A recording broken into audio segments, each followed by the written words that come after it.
എല്ലാവർക്കും 3-ാം ക്ലാസ്സിലെ പരിസര പഠനം ക്ലാസ്സിലേക്ക് സ്വാഗതം. ഇന്ന് 4-ാമത്തെ ചാപ്റ്ററായ വൃത്തി നൽകും ശക്തിയാണ് എടുക്കാൻ പോകുന്നത്. ഇവിടെ ഒരു ഡോക്ടറും കുറച്ച് കുട്ടികളും നിൽക്കുന്നുണ്ടല്ലേ. ഡോക്ടർ കുട്ടികളോട് എന്താ പറയുന്നത്? ആരോഗ്യമുള്ള ജീവിതത്തിന് വൃത്തി പ്രധാനമാണെന്ന് മനസ്സിലായല്ലോ. ഇതേപ്പറ്റി നിങ്ങൾക്കുള്ള സംശയം ചോദിക്കൂ എന്നാണ് ഡോക്ടർ പറയുന്നത് അല്ലേ. അപ്പോൾ എന്താണ്? സ്കൂൾ പാർലമെൻറ്റിൻ്റെ നേതൃത്വത്തിൽ വ്യക്തിശുചിത്വവുമായി ബന്ധപ്പെട്ട് ഡോക്ടർ കുട്ടികൾക്ക് ക്ലാസ് എടുത്തു. കുട്ടികൾ ഡോക്ടറോട് നിരവധി സംശയങ്ങൾ ചോദിച്ചു. ഡോക്ടർ സംശയങ്ങൾക്കെല്ലാം ഉത്തരം നൽകി. ഡോക്ടറുടെ ക്ലാസ്സിൽ പങ്കെടുത്ത ശേഷം അലൻ തൻ്റെ നോട്ട്ബുക്കിൽ കുറിച്ചത് വായിക്കാം. ഓക്കെ, അപ്പോൾ എന്താണ്? ഡോക്ടർ വ്യക്തി ശുചിത്വത്തിനെയും വൃത്തിയെക്കുറിച്ചൊക്കെ ഒരു ക്ലാസ് എടുത്തു. അപ്പോൾ അലൻ എന്നുള്ള ഒരു കുട്ടി തൻ്റെ നോട്ട്ബുക്കിൽ എഴുതിയത് എന്താണെന്ന് നമുക്ക് നോക്കാം. ഓക്കെ, കളിക്കുമ്പോഴും മറ്റു പ്രവർത്തികൾ ചെയ്യുമ്പോഴും നാം അറിയാതെ കൈകളിൽ അഴുക്ക് പുരളാൻ സാധ്യതയുണ്ട്. ഇതിൽ പല രോഗാണുക്കളും ഉണ്ടാകാം. സോപ്പിട്ട് കൈ കഴുകുമ്പോൾ രോഗാണുക്കൾ നശിച്ചു പോകുന്നു. മനസ്സിലായില്ലേ? കളിക്കുമ്പോഴൊക്കെ കയ്യിൽ അഴുക്കുണ്ടാവില്ലേ, മണ്ണൊക്കെ ഉണ്ടാവില്ലേ, അത് നമ്മൾ സോപ്പിട്ട് കൈ കഴുകിയാൽ അത് എന്ത് ചെയ്യും?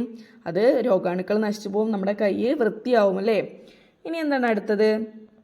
അമ്മ എന്താ കുട്ടിയോട് പറയുന്നത്? സ്കൂളിൽ നിന്നും വന്നതല്ലേ, പോയി കയ്യും മുഖവും സോപ്പിട്ട് കഴുകൂ അല്ലേ, അങ്ങനെയാണ് പറയുന്നത്. ഇനി അടുത്ത ചിത്രത്തിൽ എന്താ കാണുന്നത്?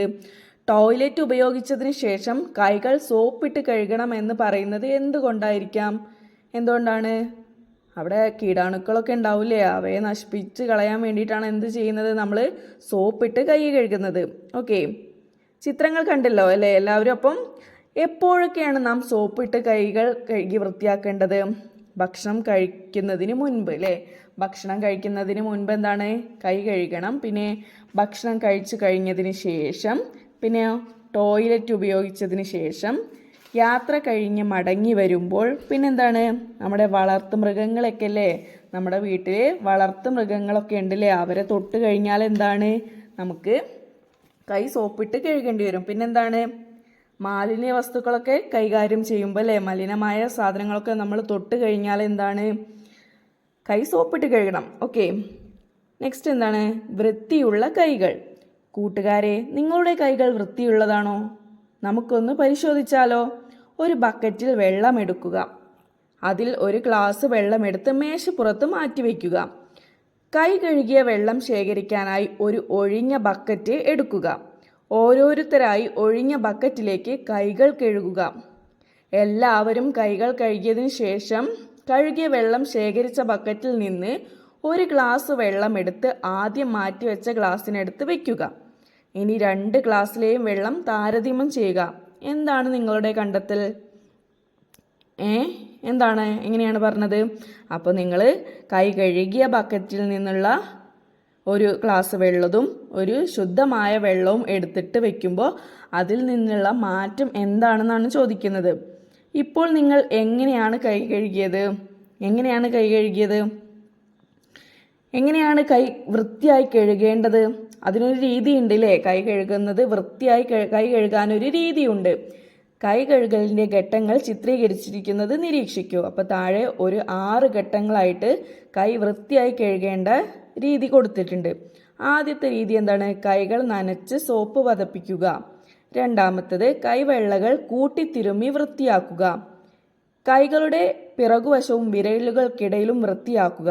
4, നഖങ്ങളും വിരലുകളുടെയും അഗ്രഭാഗവും കൈവെള്ളയിൽ ഉരച്ച് വൃത്തിയാക്കുക.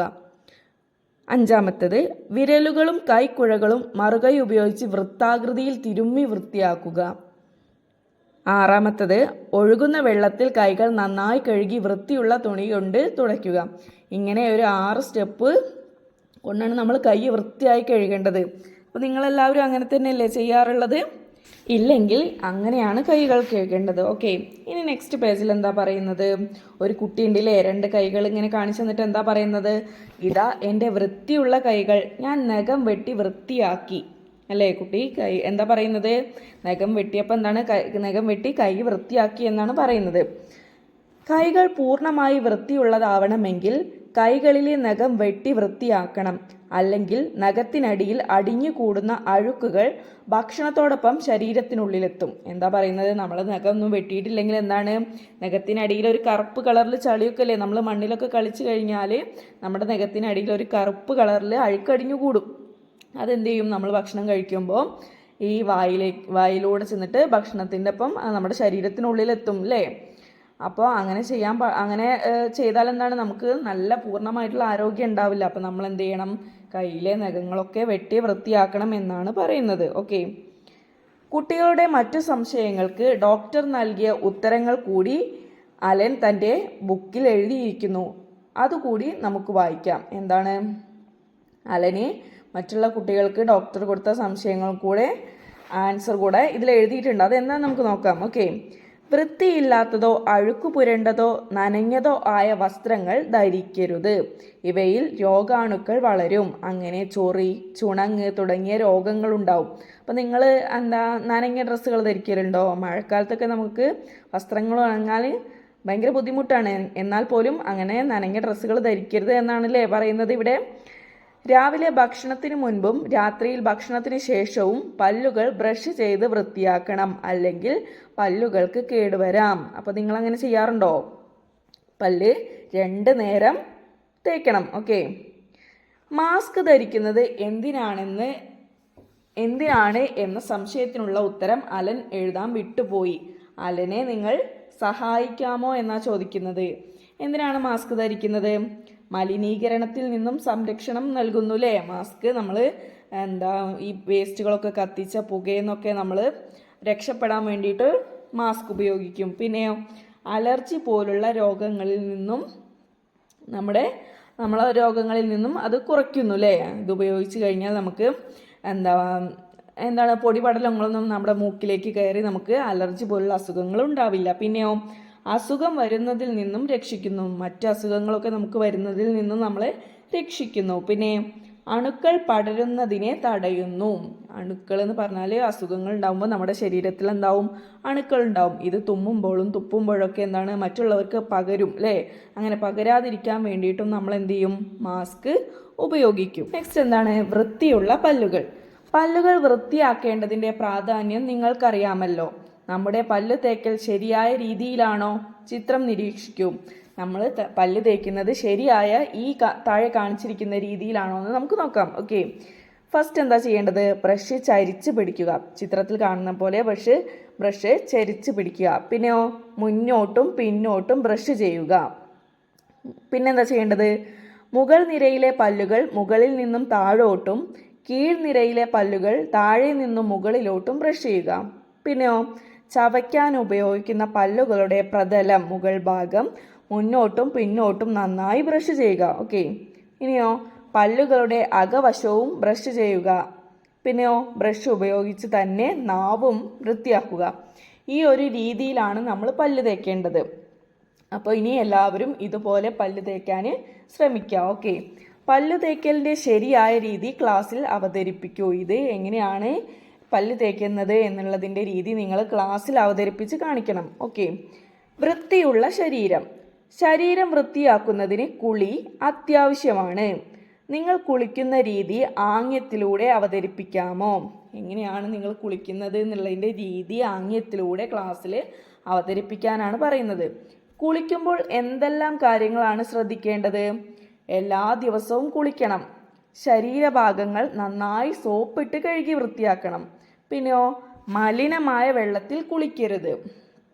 പിന്നെന്താണ്, ശരീരം തോർത്തുന്നതിനായി ഉണങ്ങിയതും വൃത്തിയുള്ളതുമായ തോർത്ത് ഉപയോഗിക്കണം. മറ്റുള്ളവരുടെ തോർത്ത് ഉപയോഗിക്കാതിരിക്കണം. ഉപയോഗത്തിന് ശേഷം തോർത്ത് കഴുകി ഉണക്കി സൂക്ഷിക്കണം. ഓക്കെ, ഇങ്ങനെയാണ് വൃത്തിയായി കുളിക്കേണ്ട രീതി. ഓക്കെ, കൈ കഴുകൽ, പല്ലു തേക്കൽ, കുളി എന്നിവയുടെ ശരിയായ രീതികൾ മനസ്സിലായല്ലോ. ശുചിത്വ ശീലങ്ങളുമായി ബന്ധപ്പെട്ട് മനസ്സിലാക്കിയ കാര്യങ്ങൾ വീട്ടിലുള്ളവരുമായി ചർച്ച ചെയ്യുമല്ലോ അല്ലേ. എങ്ങനെയാണ് പല്ല് വൃത്തിയായിട്ട് കഴുകേണ്ടത്, അതുപോലെ എങ്ങനെയാണ് നല്ല വൃത്തിയിൽ കുളിക്കുക, കൈ കഴുകുക എന്നൊക്കെ നമ്മൾ പഠിച്ചല്ലോ. അത് എങ്ങനെയാണെന്നുള്ളത് നിങ്ങളുടെ വീട്ടിലുള്ളവർക്കും കൂടെ നിങ്ങൾ പറഞ്ഞു കൊടുക്കണം. ഓക്കെ, ഇനി എന്താണ്, വ്യക്തി ശുചിത്വം പാലിച്ചില്ലെങ്കിൽ പലവിധ രോഗങ്ങൾ പിടിപെടാൻ സാധ്യതയുണ്ട്. വയറിളക്കം, ജലദോഷം, ചൊറി, ചുണങ്ങ് തുടങ്ങിയവ അവയിൽ ചിലതാണ് അല്ലേ. വ്യക്തി ശുചിത്വം പാലിച്ചില്ലെങ്കിൽ എന്തൊക്കെ ഈ പറയുന്ന അസുഖങ്ങളൊക്കെ നമുക്ക് വരും. ശുചിത്വം പാലിച്ചാൽ പല രോഗങ്ങളെയും നമുക്ക് അകറ്റി നിർത്താം. നമ്മൾ ശുചിത്വം പാലിക്കുകയാണെങ്കിൽ ഇതുപോലുള്ള രോഗങ്ങളൊന്നും നമുക്ക് ഉണ്ടാവില്ല. നെക്സ്റ്റ് വർക്ക് എന്താണ്? വ്യക്തി ശുചിത്വത്തിനായി ഞാൻ എടുക്കുന്ന തീരുമാനങ്ങൾ അല്ലേ. എൻ്റെ ശുചിത്വം എൻ്റെ ഉത്തരവാദിത്തം എന്നതിൽ നമ്മൾ എടുക്കേണ്ട തീരുമാനങ്ങൾ എന്തൊക്കെയാണ്? ദിവസേന കുളിക്കുക, 2 നേരം പല്ല് തേക്കുക, നഖങ്ങൾ വൃത്തിയാക്കുക, കൈകൾ കഴുകുക. ഓക്കെ, ഇനി അടുത്തത് എന്താണ്? പരിസര ശുചിത്വം. നമുക്കൊരു നാടകം കളിക്കാം. കഥാപാത്രങ്ങൾ മണിയനീച്ച, കടുവ കൊതുക്, ചിണ്ടനെലി. അപ്പോൾ മണിയനീച്ച, കടുവ കൊതുക്, ചിണ്ടനെലി എന്നിവ ചേർന്നിട്ടാണ് എന്ത് നാടകം കളിക്കുന്നത്. എന്താണ് നോക്കാം. രംഗം 1. ഈച്ചയും കൊതുകും കണ്ടുമുട്ടുന്നു. അപ്പോൾ അവരെന്താ പറയുന്നത് നോക്കാം. കൊതുക്: ഹലോ മിസ്റ്റർ മണിയൻ, എന്നെ പരിചയമുണ്ടോ? ഈച്ച: ഹഹഹ, പരിചയമുണ്ടോന്നോ? ചേട്ടൻ മനുഷ്യരുടെ രക്തം കുടിക്കുന്ന വീരനല്ലേ. നിരവധി രോഗങ്ങൾ പരത്തുന്ന ചേട്ടനെ പരിചയപ്പെടാൻ കഴിഞ്ഞതിൽ സന്തോഷം. കൊതുക്: അതെ അതെ, ഞാൻ കാരണം മനുഷ്യർക്ക് ചിക്കൻ ഗുനിയ, ഡെങ്കിപ്പനി, മലേറിയ, മന്ത് തുടങ്ങിയ രോഗങ്ങൾ പകരുന്നു. അതെനിക്ക് വലിയ വിഷമം ഉണ്ടാക്കുന്നുണ്ട്. പക്ഷെ എന്തു ചെയ്യും? അപ്പോൾ ഈച്ച ചോദിക്കുകയാണ്, ചേട്ടൻ എവിടെയാണ് താമസം? കൊതുക്: ഈ നഗരത്തിൽ തന്നെ. അഴുക്കുചാലിനരികെ മാലിന്യം കുന്നുകൂടി കിടക്കുന്ന വീടില്ലേ, അവിടെ അഴുക്കുവെള്ളം കെട്ടിക്കിടക്കുന്ന സ്ഥലങ്ങളുണ്ട്. ഞങ്ങൾ അവിടെ മുട്ടയിട്ട് പെരുകി സ്ഥലം കൈയടക്കി എന്നാണ് കൊതുക് പറയുന്നത് അല്ലേ. ഇതുപോലെ ഈച്ചയും എലിയും എന്താവും പറയാനുണ്ടാവുക, അതുപോലെ ഈച്ചയ്ക്കും എലിക്കും എന്താണ് പറയാനുണ്ടാവുക എന്നുള്ളത് നമ്മൾ എഴുതണം. അവരുടെ സംഭാഷണം കൂടി കൂട്ടിച്ചേർത്ത് നാടകം പൂർത്തിയാക്കൂ. പൂർത്തിയാക്കിയ നാടകം ക്ലാസ്സിൽ അവതരിപ്പിക്കൂ. ഈ നാടകത്തിലെ കഥാപാത്രങ്ങൾ ആരെല്ലാമാണ്? എലി, ഈച്ച, അതുപോലെ കൊതുക്. അവ പെരുകുന്ന സാഹചര്യങ്ങൾ എന്താണ്? മലിനമായ മാലിന്യങ്ങൾ കൂടിക്കിടക്കുന്നത്, അതുപോലെ മലിനജലം കെട്ടിക്കിടക്കുമ്പോഴൊക്കെയാണ് ഇവരെന്താ ചെയ്യുന്നത്? പെരുകുന്നത് അല്ലേ.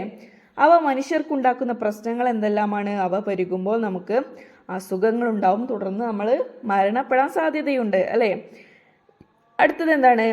ആരോഗ്യത്തോടെ ജീവിക്കണമെങ്കിൽ നമ്മുടെ വീടും പരിസരവും വൃത്തിയുള്ളതായിരിക്കണം. വൃത്തിയില്ലാത്ത ഇടങ്ങളിലാണ് കൊതുക്, ഈച്ച, എലി മുതലായവ പെരുകുന്നത്.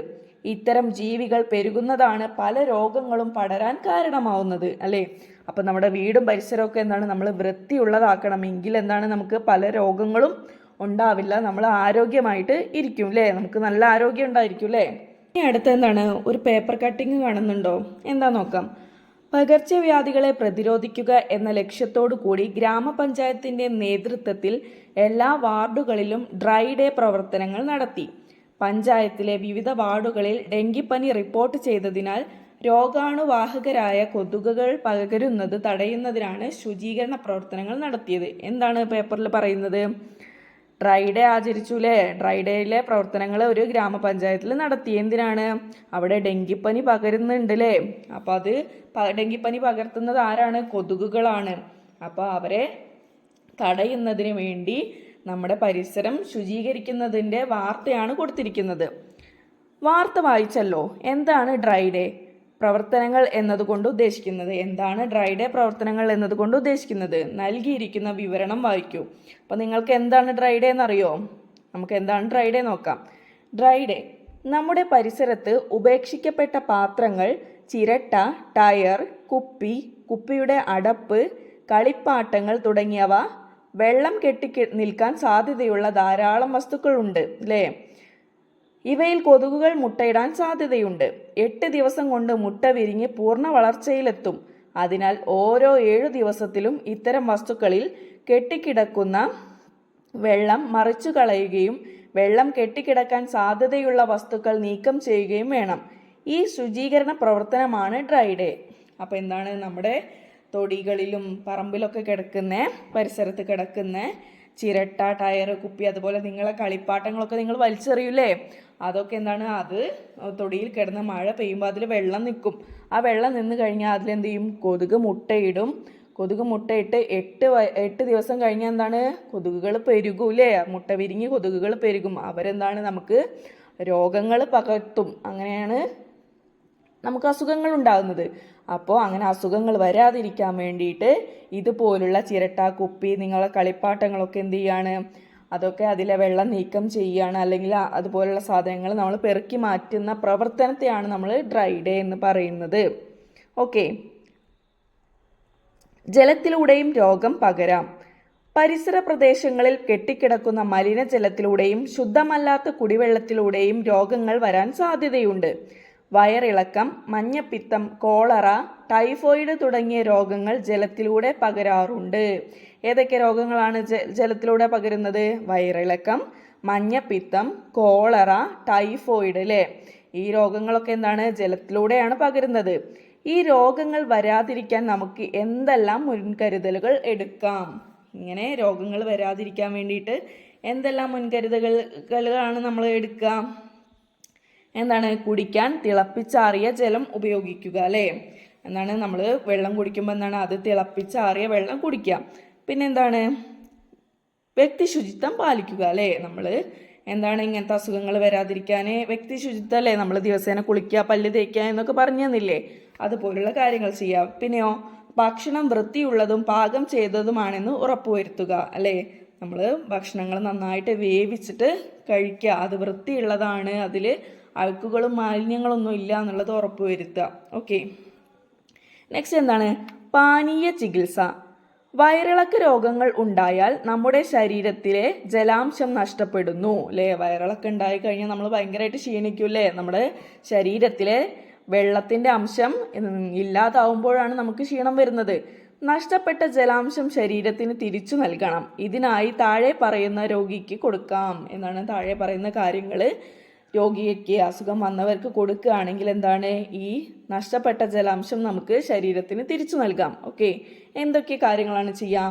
ഉപ്പിലിട്ട കഞ്ഞിവെള്ളം, ഉപ്പും പഞ്ചസാരയും ചേർത്ത നാരങ്ങ വെള്ളം, ഉപ്പിട്ട സംഭാരം, കരിക്കിൻ വെള്ളം.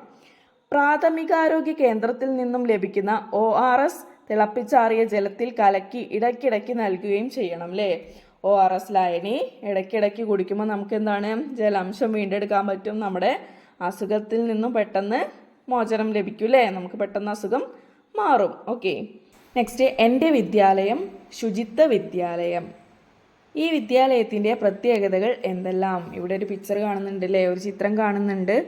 അവിടെ എന്താണ്, നല്ല വൃത്തിയുള്ള മുറ്റവും നല്ല വൃത്തിയുള്ള പൂന്തോട്ടമൊക്കെ ഉള്ള ഒരു വിദ്യാലയമാണ് അല്ലേ? അവിടെ ചപ്പ് ചവറുകളോ ഒന്നും കാണുന്നില്ല അല്ലേ? വൃത്തിഹീനമായിട്ടൊന്നും കാണുന്നില്ല അല്ലേ?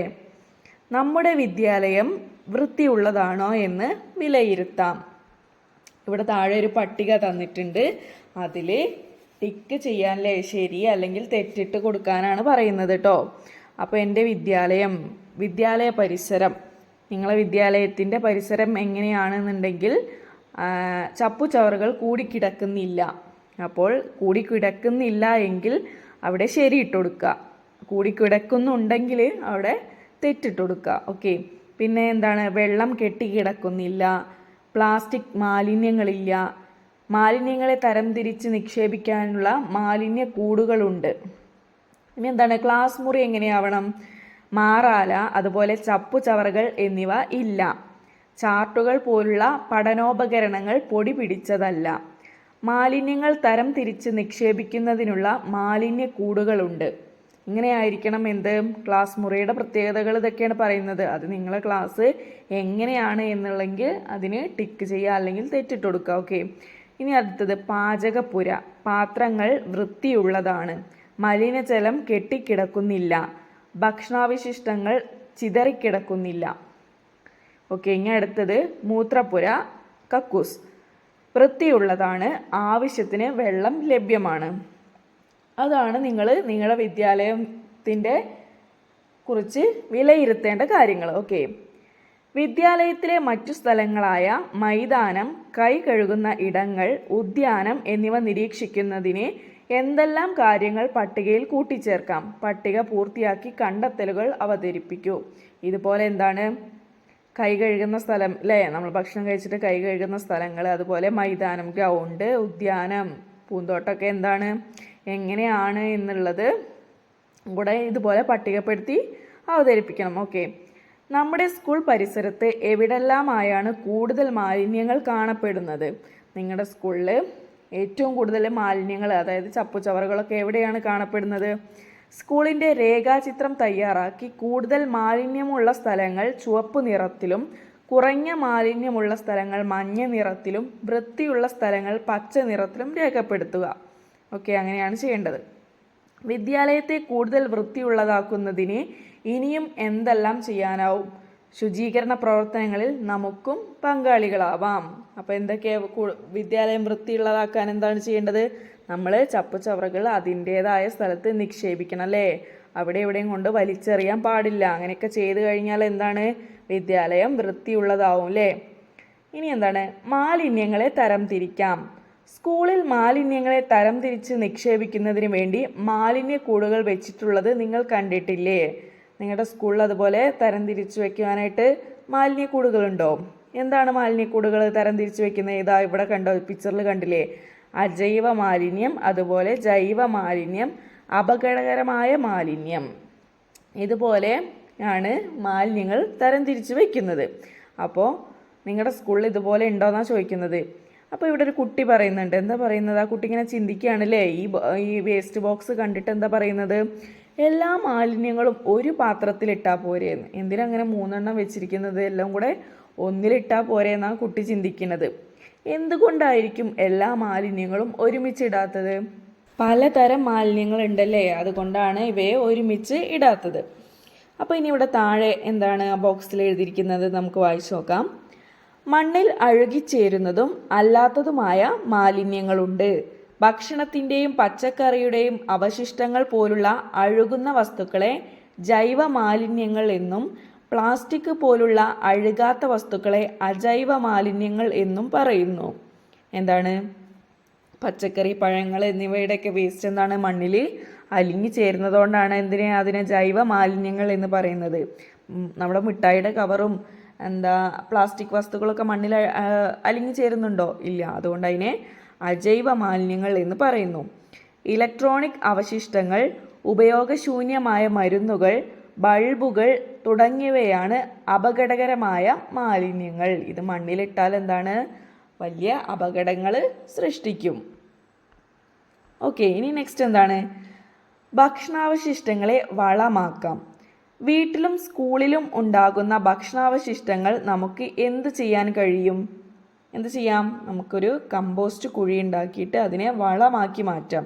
ഓക്കെ, കമ്പോസ്റ്റ് കുഴി. പഴം, പച്ചക്കറി, മത്സ്യം, ഭക്ഷണാവശിഷ്ടങ്ങൾ തുടങ്ങിയ ജൈവ പാഴ്വസ്തുക്കൾ കുഴിയിൽ നിക്ഷേപിക്കുകയും മണ്ണിടുകയും ചെയ്യുക. 3-4 മാസം കൊണ്ട് പൂർണ്ണമായും വളമായി മാറിയിട്ടുണ്ടാവും. നിങ്ങളുടെ വീട്ടിലും വിദ്യാലയത്തിലും അടുക്കള മാലിന്യങ്ങൾ സംസ്കരിക്കുന്നതിന് ഉപയോഗിക്കുന്ന മാർഗങ്ങൾ എന്തെല്ലാം? എഴുതി നോക്കൂ.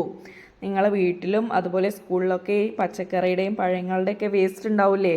അത് നിങ്ങൾ എന്താ ചെയ്യുന്നത്? ഇതുപോലെ ഒന്നില്ലെങ്കിൽ നമ്മൾ കമ്പോസ്റ്റ് കുഴി ഉണ്ടാക്കിയിട്ട് വളമാക്കി മാറ്റും, അല്ലെങ്കിൽ നമ്മൾ ഡയറക്റ്റ് പച്ചക്കറിയുടെയൊക്കെ ചോട്ടിൽ കിടക്കിൽ കൊണ്ടുപോയിട്ട് ഡയറക്റ്റ് വളമാക്കാനും അങ്ങനെയും ചെയ്യാറുണ്ടല്ലേ നമ്മൾ. ഓക്കെ, ഇനി നെക്സ്റ്റ് എന്താണ്? ഒരു പിക്ചർ കണ്ടോ? പ്ലാസ്റ്റിക് വലിച്ചെറിയരുതേ, കത്തിക്കരുതേ. എന്താണ് അവർ പറയുന്നത്? ആ പെൺകുട്ടി എന്താണ് പറയുന്നത്? പ്ലാസ്റ്റിക് വസ്തുക്കൾ വലിച്ചെറിയരുതെന്ന് പഠിച്ചത് നീ മറന്നോ?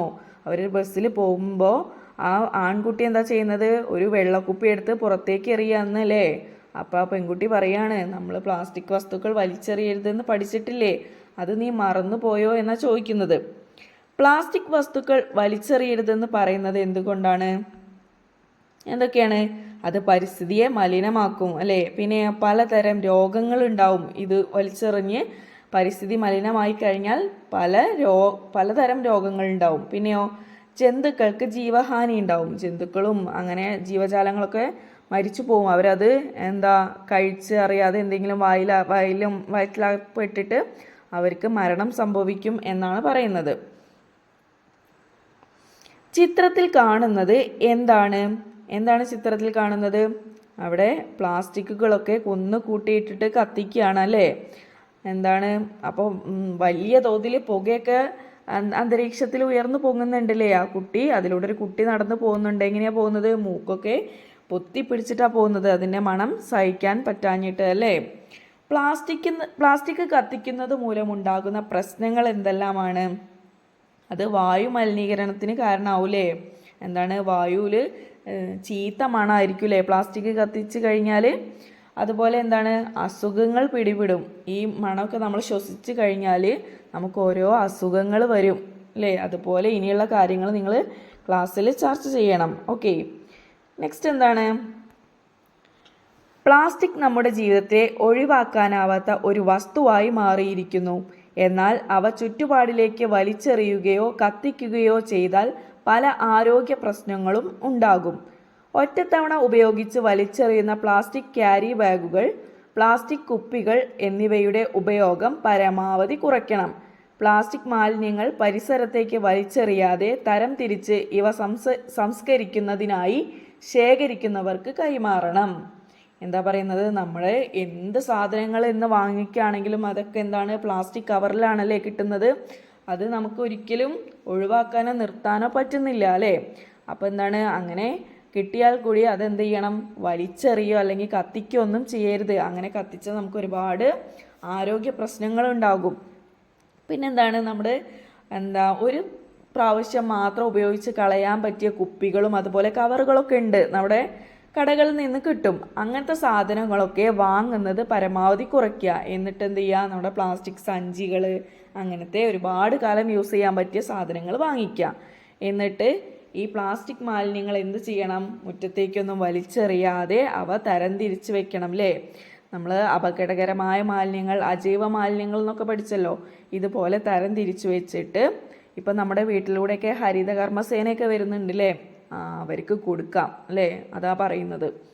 ഇനി അടുത്തത് എന്താണ്, വിലയിരുത്താം. താഴെ പറയുന്ന വസ്തുക്കൾ തരം തിരിച്ച് യോജിച്ച മാലിന്യക്കൂടുകളിൽ എഴുതി ചേർക്കൂ. നമ്മൾ 3 മാലിന്യക്കൂടുകൾ പഠിച്ചിട്ടുണ്ടല്ലേ. അതിൽ എന്തൊക്കെയാണ് നിക്ഷേപിക്കുക, എങ്ങനത്തെ സാധനങ്ങളാണ് നിക്ഷേപിക്കുക എന്നുള്ളതൊക്കെ നമ്മൾ പഠിച്ചു. അപ്പോൾ ഇനി നമുക്ക് ഈ വർക്ക് ചെയ്ത് നോക്കാം. അപ്പോൾ ഇവിടെ താഴെ കുറച്ച് സാധനങ്ങളുടെ പേര് തന്നിട്ടുണ്ട്.